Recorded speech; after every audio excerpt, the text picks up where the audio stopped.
No matter how I wake up feeling within myself and within my frame of mind, however my mental health is doing, it doesn't change the fact that we're tethered.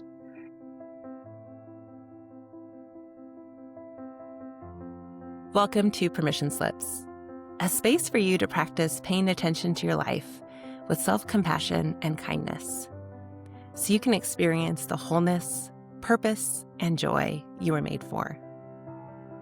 I'm Jillian DeBritz, a life and leadership coach and a recovering perfectionist, learning alongside you how to give myself permission to be human. I am so excited to introduce you to today's guest, author Adriel Booker. Adriel, thank you for joining us all the way from South Australia. This is incredible. What a treat. I'm really happy to be here with you today, Jillian. Thank you. Yeah, it's such a joy. And I shared with you before we started recording that I just finished reading your latest book, Tethered to Hope, and may or may not have been weeping in a mess of tears on the couch just a few minutes before we started recording. So I'm feeling a little tender and raw as we come into this conversation, and actually just really grateful for the opportunity to hear your heart and the message that you wrote.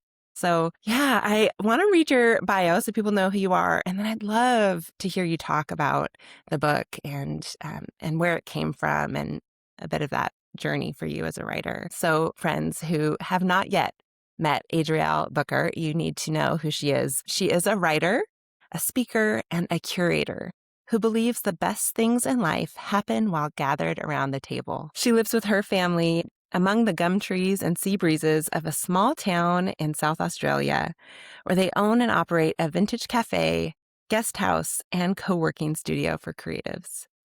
Adriel is the author of Grace Like Scarlet, writes at The Foundry on Substack, and can also be found on Instagram at Adriel Booker and adrielbooker.com. Adriel, I'm so happy to meet you. Thanks for making the time. We're in different days even across time zones here. I'm on the West Coast and you're in Australia. Can you talk a bit about the process that led to writing Tethered to Hope? Of course, I can. I think the background to it is that I wrote my first book it released in 2018. It's called Grace Like Scarlet. It's about grieving with hope after miscarriage and loss. So my husband and I, we had two children, two sons born, and then we had a series of three miscarriages. We had another son and then another miscarriage. That was really my world for several years. Was the childbearing years for me were complicated, really complicated, beautiful. I'd always wanted to be a mom, but they were fraught with a lot of loss and grief. And I wrote the first book, and that's its own story. But really, I wrote the book that I wanted to read when I was on the other side of it, because I had read several books in the genre, and I just couldn't find what was hitting it for me that Yeah. actually had theology, but was still really pastoral and approachable and had real practical grief support. And I couldn't find it. So I wrote it. That never to me was the plan to sort of enter my public writing, author life with a book on loss. But that's the way it happened for me. And then several years later, sort of when the dust settles in your crisis, what I was finding in my own life and in lots of people as was pastoring others and helping others was that when the dust would settle on your initial crisis, often I and others would find themselves in this sort of what I started calling the after crisis. Like the adrenaline's worn off, the immediate threat is gone, you've sort of settled somewhere on the other side. The world's moved on, you're not getting casseroles anymore. But Right. then like real life sets in and maybe it feels like people have moved on, but you're going, wow, that changed my whole life. It might have been one event or a series of events, or just a difficult season, but that period changed my life. And I feel like I am not who I used to be. Mm. And maybe I'm not who I'm yet going to be. And I'm in this weird kind of middle space where I don't have my bearings yet. And so for me, I guess I started seeing that once the crisis passed it doesn't mean that the crisis has passed, if that makes sense. Often people, will have some sort of identity crisis in their identity shift and spiritual shifting, perhaps a spiritual crisis. And so that's really where I wanted to focus in on with this next book. So I started writing it in 2020, and then the pandemic hit, and like we all have our stories about how the pandemic affected us. And for my Yeah. husband and I, we had been leading a ministry, a nonprofit, and it's not really relevant to the conversation at the moment, but like it for reasons beyond our control, directly related to the pandemic, we lost most of our whole team. And because they were all international, and so they all needed to go to their home nations, we lost most of our team. A lot of our ministry expression had to shift out of necessity, had the kids at home doing remote schooling, all the things. Hmm. Everyone was dealing with all the things. I'm not special, It was just a hard period for everyone. But it was a crisis, It was a legitimately. it Yeah. was another Hmm. crisis. Yeah. Yeah. And I started writing Tethered during that time. And I really, at the beginning, and we might get into this later, so I won't say too much, but at the beginning, I was really looking for like what keeps us tethered to hope? Like, how do I stay hopeful? Mm. How do people around us stay hopeful in this weird time? I was asking anyone I could, like, what's keeping you tethered to hope at the moment? Thinking like, collect little practices and I'll collect mindsets and this and that. For me, what I really realized over the course of writing this book was that it's not so much me staying tethered to hope, but it's actually God that tethers me to hope. Mm. That little paradigm shift was revolutionary for me personally, and because I had really struggled with the writing. So as I said, I started in 2020. My book was contracted years before, but then 2020 was so difficult, and then we ended up deciding not to rebuild the ministry, but to actually shift. Myriad of reasons, and I've written about some of them in the book, but the next few years were just huge, huge, huge shifts for us. We left full-time ministry, which my husband and I had both been doing for 22, 23 years, so that was huge. We ended up moving interstate, a lot of things were happening. I was hitting midlife, and somewhere in the mix, I realized, oh, I'm in perimenopause, and that's so fun. And, Which is its you know, own crisis, right? it's As we its talk own about thing. those crises. Absolutely. So, yeah, so there were just sort of these piling up things. So even the writing of this book, I had to put it down and pick it up so many times. And what I thought was going to be, writing it over a year and spending another year through the editing, like it's already a long process to publish a book. Mm. But yeah, it ended up taking years because I threw it away so many times and started over, to be really honest. It was Hmm. a very frustrating. At one point I thought, I'm not the person to write this. Like I just can't. I can't do it. My life's too hard, and I can't pinpoint one thing and go, this is the reason why it was hard.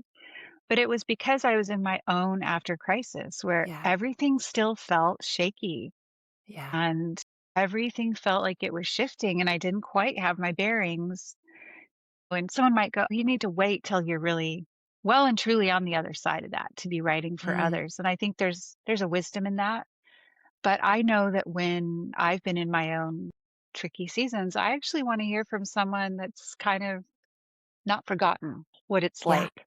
So I Same. did try to keep writing through the period so that I could write while it was actually fresh and I was experiencing it myself. Again, you were writing the things that you needed to hear. You were writing this message for yourself in many ways, I'm sure, and practicing that for yourself in a way that authenticated this is true. These words are true and they're trustworthy because I'm testing them out as I write. There were a couple of points where as I was reading, I found myself, and maybe this is the writer in me that just has an eye for really beautiful, beautiful writing. And Adriel, you are a beautiful writer. Some of your sentences I just wanted to sit on and just like read and reread because they were poetically written and so profound. And I would find myself, if Thank I'm you. totally honest, you're welcome, yes, reading and thinking, because your message, your heart in this book is so similar to the message I hope to get out through permission slips and through my writing. in the world, which is this practice of self-compassion and receiving the kindness of God in quiet, unexpected ways. So much of this, I found myself reading your writing, listening to your voice through your words, and thinking, I could never do this. I could never write this well. And then you would insert a vulnerable moment of saying, I didn't know if I could write this chapter, or I didn't know I didn't think I was qualified to keep leading, or I didn't think, even in your acknowledgments that I mentioned before we started recording, you said that you were in your own dark night of the soul as you were writing. And that vulnerability instantly made your words even more credible to me. And I thought, oh, I can relate to this person. She has something here that I want to hold on to because I can relate to that struggle. And so you talk about this idea of being tethered, not that we're holding on to a tether toward hope. We're not tethering ourselves to hope, but we are already tethered. Can you talk about what that means? Expand on that a little bit more, that idea of being tethered and how that became true for you, how you identified the reality of that in your own life. I was just having this giant struggle with my writing, and I'm a writer. Like, I love to write. I love words. I do love to put together a great sentence. I love the craft of writing. And I it was unbelievable to me how hard it was for me to write during this period. Now, full disclosure, I was undiagnosed ADHD. I didn't know. And when I hit perimenopause, everything just sort of came out. Hmm. And I had felt like my brain stopped working. So I know now that it wasn't just that I was struggling with the message or the writing. It was actually my brain. It was just it was a brain thing. Yeah. And I didn't understand that at the time. I didn't know what was going on with me. I suspected it could be this or that, but I couldn't afford to go through the formal diagnosis process at the time. And so I was really struggling, and I was struggling with writing actual sentences. I was struggling with getting through a paragraph, things that had been really easy for me and come naturally for me before just all of a sudden felt so hard. And I couldn't understand what was going on with me. It was actually really scary. I didn't understand why my brain wasn't working and why I couldn't think clearly. And I had this day where, I had a deadline looming and I just could not make it through. And I was crying out of my own frustration and going, I know I have this message, and why am I struggling with the actual writing of it? And I, like, at one point, just laid down on the floor, and I was like, maybe if I get desperate enough, God will meet me. Like, as if we can summon God with but anyway, I was laying on the floor and I was praying, like laying face down, like in the carpet, like very unglamorous. I was praying and mostly just crying and feeling sorry for myself, but with the Lord. Hmm. And I just, remember going, I don't know how to write this. I don't know how to stay tethered to hope right now. I don't feel tethered to Yeah. hope. I feel really hopeless about my writing. I don't feel hopeless about my life, thankfully, or, my relationship, my connection with God, but I felt really hopeless about the writing. And I just felt like God, in whatever way God does, which is, sometimes can feel so hard to articulate, but I just feel like God put on my heart, or somehow like let rest in my mind, this really simple but profound phrase, Adriel, you don't have to stay tethered. You don't have to tether yourself to hope. I'm the tether. Like, I Mm. stay tethered to you. And that moment, it shifted things for me. It didn't mean that I sprung up from the floor and could, like, woo, now I can write. Off we go to the races. Nothing like that. I still really struggled. My brain was still, you know, going through the same things it was. But I had this shift in me to realize that, like, no matter how I felt, I couldn't change the tether. Hmm. And that tether was going to remain even on the days where I felt really, really bad. Hmm. And I came to understand that, because we're different every day, right? We're the same people and we're different people every day. So Right. some days I feel really brave. Some days I feel really resilient and strong and like I can do anything and I feel unstoppable, and other days I Yeah. feel really inadequate and I feel insecure or confused. And we all have those moments. It's really normal. That's the human experience, you know? But what this understanding of being tethered to hope has done for me is realize that no matter how I wake up feeling within myself and within my frame of mind, however my mental health is doing, it doesn't change the fact that we're tethered. Mm, And the best metaphor that I have come up with so far that I can give you is that the tether is like an umbilical cord. And mm, so, people might hear that word tether and have a negative connotation and think like, oh, a tether is something that sort of holds you back, holds a boat from drifting off to sea where it would have so much fun and, have adventures. right. But to me, looking at a tether like an umbilical cord is it's this connection. If you think of God as parent, as God as mother, and us as child, the umbilical cord is there whether the child is aware of it or not, whether the child doesn't do anything to earn it, doesn't do anything to strengthen it. It's just strong. It just is. And that umbilical cord, that tether is lifeblood for the Mm, child's. But there's also there's a two-way thing that happens through the umbilical cord. So I'm not saying that we're removed for it or passive, but that it is initiated by God and it's yeah. strong because of who God is as our mother and who God Mm, is as our parent. And so that's the best way that I can describe what it means to be tethered to hope is that tether, and unlike, an umbilical cord, it doesn't just get severed at some point. right. Right. But it's that, yeah, that to know that we go through our lives being tethered to God to me is a tremendous comfort. Yeah. When I just I feel the pressure release as you say Yeah. that we're already tethered. It's not initiated by me, it's initiated by God.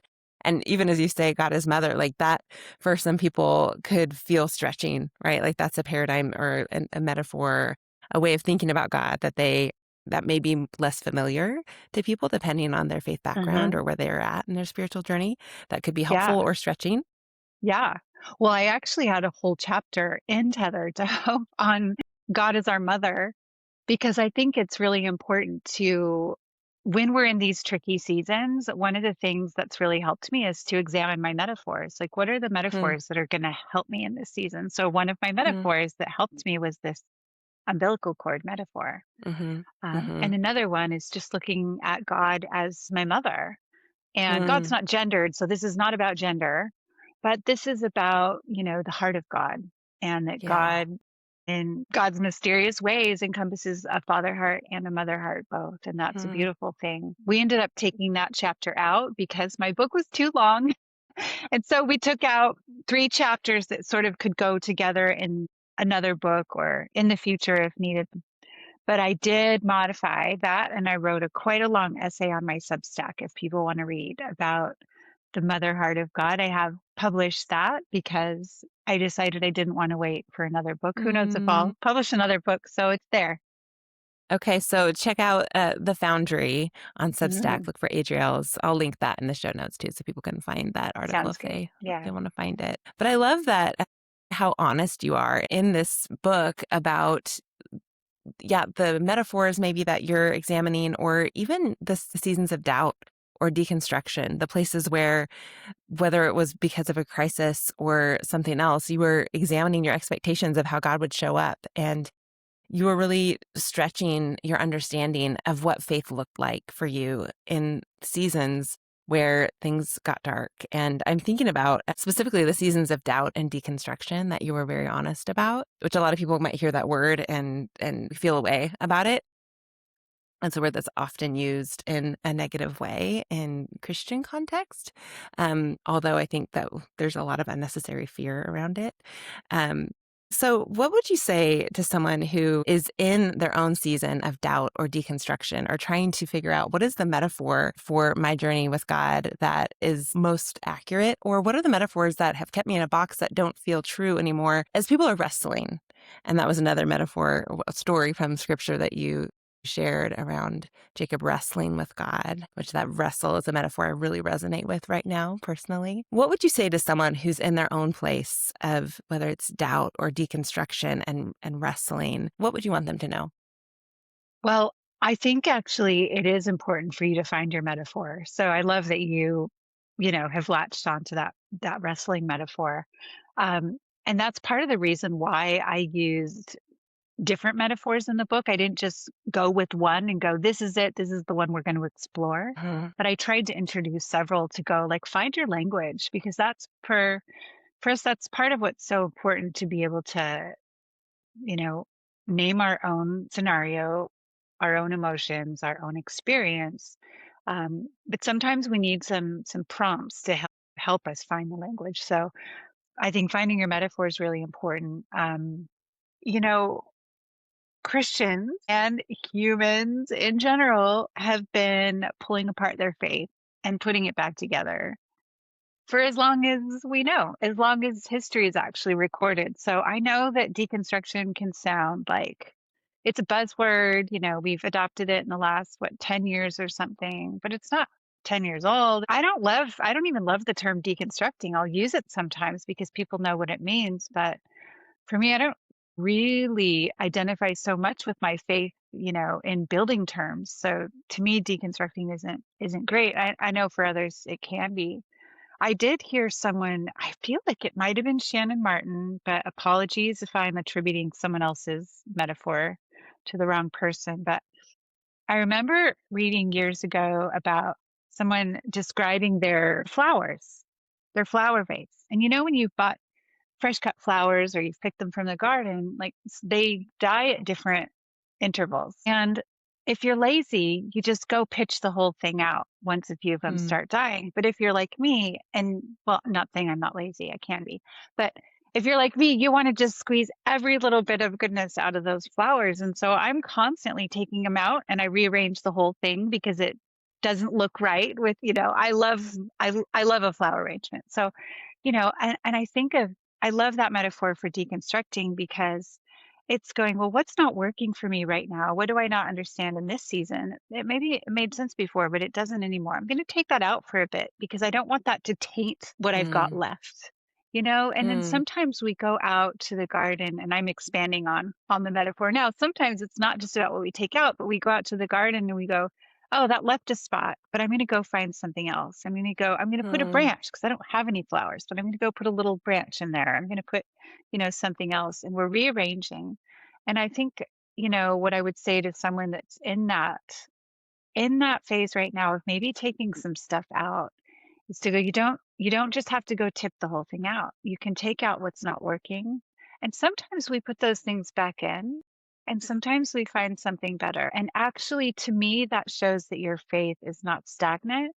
It's not, um, yeah, it's not just what's been packaged up and handed to you from another generation or another experience, but actually it's your own. It's part of what makes Mm. your faith feel personal while Mm. it's still part of that collective story that we all belong to. So in saying that, it can feel very, very disconcerting when you're in the middle of pulling things apart. It can feel lonely. It can feel scary. It can feel any number of things. So I am not diminishing sort of the negative aspects of how it can feel, but to say that one, it's normal. Two, you don't have to throw everything out. You can actually make something more beautiful. I've had a few seasons or periods in my life where would say I've deconstructed a bit. And this recent one isn't one of them. I wasn't deconstructing during this last years that were difficult. I'd already had a few times of deconstructing, reconstructing, rearranging, all of that. But I know that often after a crisis is when people deconstruct, Mm. which is why I wanted Mm. to write about that in the book, because that is Yeah. often a trigger, to kind of set things in Mhm. motion. And I think as hard as it is, I think that's a kind trigger. Not saying that crisis is kind or your loss or your job loss or your divorce or your diagnosis, those things aren't kind. So that's not what I'm saying. But I think one of the kind things that can come out of it is the forced opportunity to actually examine what was holding Mhm. me back, what beliefs have I just adopted without really considering who is God really to me in this season and who is God for all time and not Well, I just love according to my culture or my tradition or. my family. Right. And I love that you're acknowledging that a crisis can spur on some of these hard questions that are actually really healthy for us to ask about our expectations, about who we are, about what is keeping us tethered, who or what we're tethered to.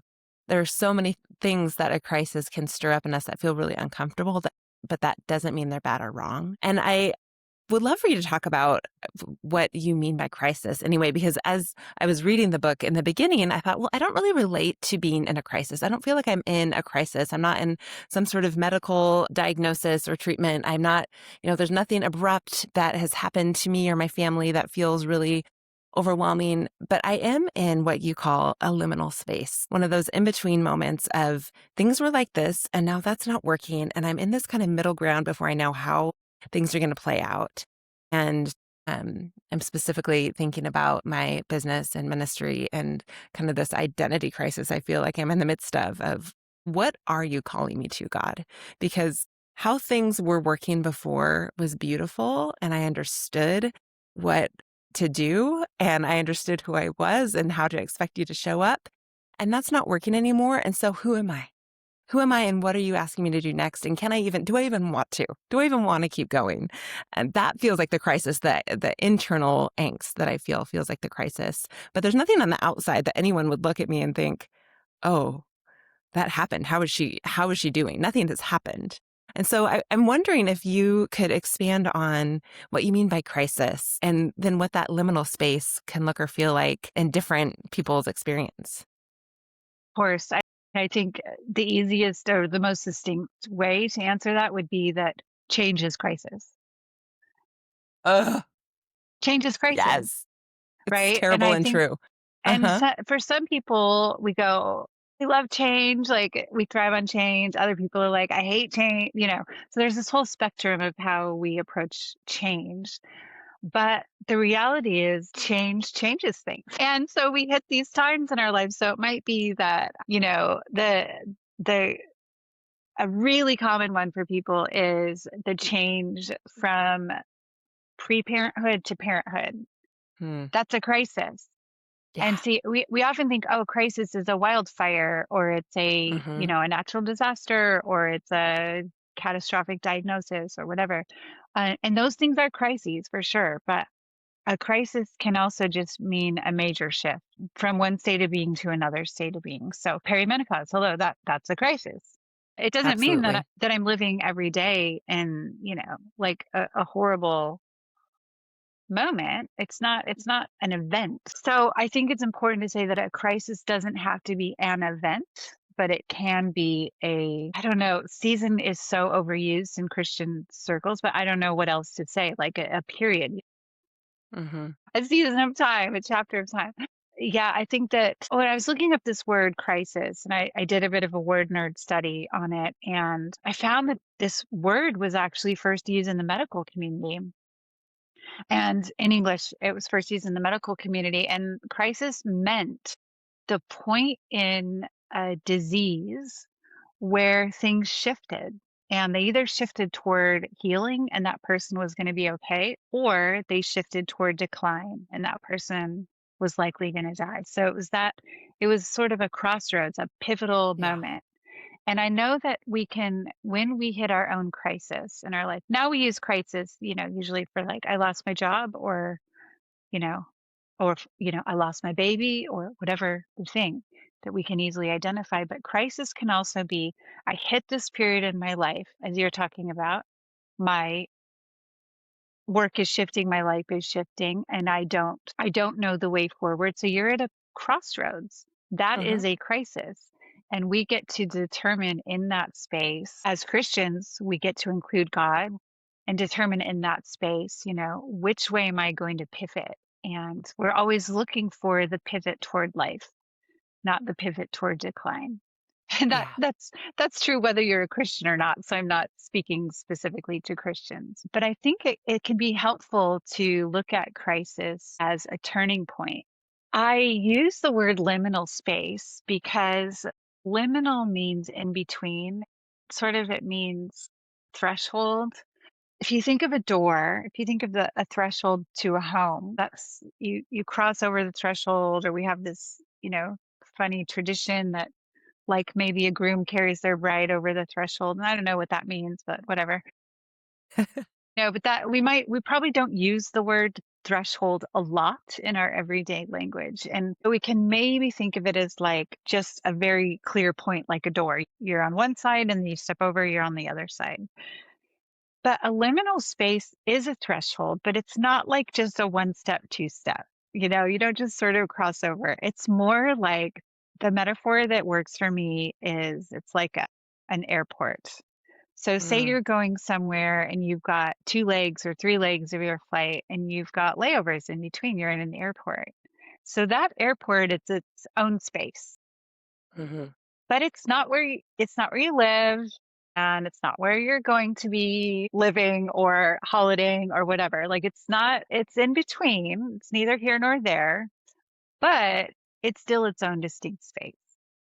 Yeah. And when you're on layover, you are generally not enjoying that space. It's like Let's feels just get like to the that, place. like Yeah. necessary evil to just get to the place. Mhm. That's what and I think that is how we feel when we're in liminal spaces, when we're like, this does not feel like where I've come from. This doesn't feel like where I want to be. But I am in this place right now Yeah. that has its own sort of thing. And you see liminal spaces through scripture. I've written about several of them in the book. But liminal spaces are these seasons where we feel like things are ambiguous, they're confusing. We feel like we're kind of in between, not who we used to be, not who we're going to be, neither here nor there. They can feel difficult, but they're not always clear, as in I've been here, I'm going there, or I'm stepping over. Often the edges are fuzzy. Sometimes the beginning edge can feel sharp. We're Mhm. thrust into it through one of those easily identifiable crises. Yeah. But like you're feeling now in this season of change in your own life, I suspect that entry was fuzzy. The border was Mhm. fuzzy. And probably Yeah. as you exit out, the border will be fuzzy too. I remember sort of getting to the end of writing my book and thinking, I think I'm actually maybe out of my own liminal space, but I don't really know yet. It's kind of felt early to name it because it's Mhm. fuzzy, you know. But Yeah. There's a eventually, gradual yeah, Mhm. eventually you're on the other side of it going, oh, I feel my bearings again. Oh, I feel a Yeah. sense of myself again. I feel like I can articulate, what that was and where I Mm. am now.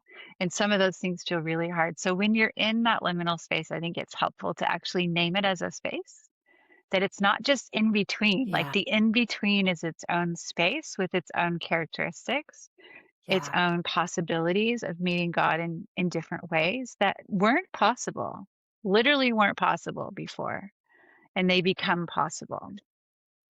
So you think of Well, this Jesus book in the wilderness, right? Like that Yeah. was a liminal space. And the ways that he had to confront his demons and was able to commune with God. I mean, we don't know a lot about that those days he was out there, but it was its own thing. Yeah. And he wasn't able to have those experiences before or after. He needed to be in that liminal space in order to do Yeah. what he did. And there's lots more Right. examples too. Which this book really is for people that find themselves in one type of liminal space or another. And you do such a beautiful job of giving dozens and dozens of examples of what those liminal spaces could be. But I love that picture of crisis as a crossroads Mm, or an invitation toward life, that turning point toward life and away from death. Can I read just a little bit from the beginning of your book, of course. where you talk about crises aren't just events that happen to us, they are catalysts, turning points that happen around and within us. And we need so badly to know God is still with us as we enter into these liminal spaces of turning and transition and change, and possibly even transformation, and grow into a new version of ourselves. There is worth to be found in the middle, but we have to pause long enough to absorb what the middle actually is, put some language around it, locate ourselves within it, and orient ourselves to its disposition and ambition. It's beautiful.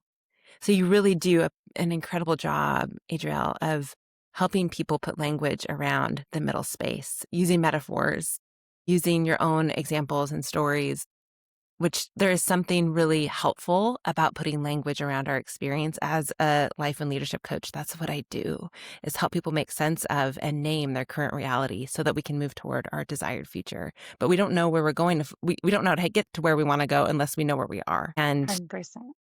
so I love the way you do that. And I know we're getting close to the end of our time here, but I'm wondering for anyone that finds themselves in a liminal space today, what practices, and you have so many beautiful ones in the book. So maybe what one practice would you offer them as an invitation to meet God in the midst of that liminal space, or to help put words around or find their bearings in the midst of that middle ground? One practice. I mean, I think the most important thing, and this isn't a practice as in, prayer or taking walks or like that type of a practice. It's more of a mindset, practicing a mindset. And I think I would start with practicing the mindset that you're already tethered, because we just so often feel like we're not. We often feel like hope is thin, or hope has disappeared, or hope is fleeting because we have it one day and don't have it the next, equate it with an Mm-hmm. emotion. And it, Yeah. it is an emotion. It can feel like an emotion, but it's more than Mm-hmm. that. Yeah. And so I would say start with that, the practice of actually practicing the mindset of I'm already tethered. Yeah. And then I know you asked for one, but I think there's sort of a succession. So it's practicing the mindset that you're already tethered. And then it's in that space of beginning to adopt and learn and believe that you're tethered, to then also go, I need to like put language on what I'm going through. Mm. And if you need to read a book to help you get some language, do that. If you need to journal to help you get some language, do that. If you need to pray to help you get some language, or speak with a friend or a counselor, a coach, whatever, but get some language. And so to me, that's a really, really important practice. And it's Mm-hmm. harder to do the other things, the more physical practices Mm. that can help move those truths into our bodies, unless we're starting with, actually looking at our mindsets and where we get stuck. So Yeah. that's sort of Yeah. where I would like to start and suggest that people start. Love that invitation. Just again, as another resource, toward the very end of your book, you have a lengthy list of questions to help process and reflect and make sense of what your experience actually is. And you warned me not to skip the reader. You warned the reader not to skip over that chapter. And I really wanted to, because I had an interview to get ready for, Adriel, and I needed to make sure I could finish the book. But I'm so glad you said, take the time to reflect. And again, through tears, slowing down enough to pay attention and put language, even for myself and with God. I spent some time talking to God about things that I hadn't been willing to name. Wow.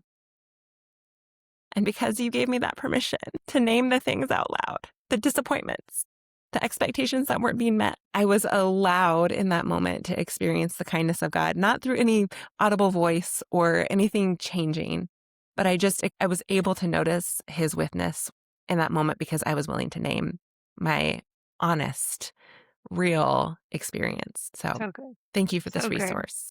Yeah. Thank you for sharing that too. That means a lot to Yes. hear.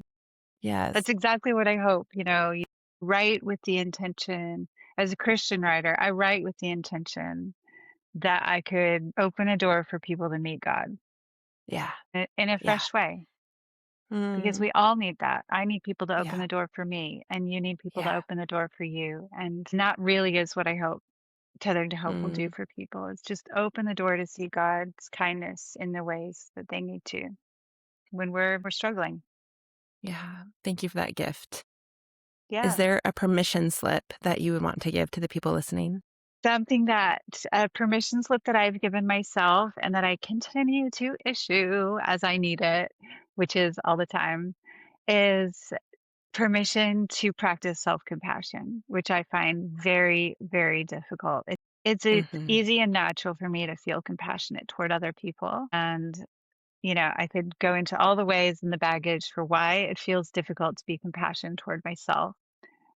And I don't need to, because I'm sure that there's lots of people listening that would struggle with this too. But I think, yeah, the permission slip to learn what it means to be self-compassionate as more than just a self-help thing, more than just a buzzy thing, but actually genuine self-compassion that comes from the heart of God, who describes himself as compassionate. Mhm. God, like, yeah, there's a whole sermon there, but God is compassionate. That is Yeah. one of the first ways God describes himself. And that is who God is, and therefore who we are in light of God's presence. And so Yeah. you have permission to explore that. It's not a woo woo thing, it's not just a Mm. psychology thing, although Mhm. there's the science to back it up too, but it is theological and it is very, very practical. So explore self compassion, apply self compassion, give yourself permission to have compassion toward Mhm. yourself because you need it. Absolutely. And I think you and I could talk for another 3 hours about the beauty and necessary spiritual practice of self-compassion. But I'm so glad you said that. Yeah, Adriel, thank you for being here. This has been such a gift to me. I'm so glad. It's been a gift to me too. Thanks for having me on. Thanks for listening to this episode of Permission Slips. I hope this conversation gave you permission to consider where in your life you might be in one of those liminal spaces, a threshold as you step into something new, whether it feels like a crisis or a more gradual change based on external circumstances or something within. And I hope as you start to notice and name some of those external or internal realities that you'll be able to see that God has you already tethered. You don't have to do a thing. So get your copy of Tethered to Hope. The link is in the show notes. If you're looking for a tool to help you reflect and practice self-compassion, I've got a free resource that I'll link in the show notes called The Gentle Framework that gives you questions and prompts to help you practice paying attention to your life with self-compassion and gentleness. Remember, your life matters, and so do the crises or the liminal spaces that shape you and change you more than you know.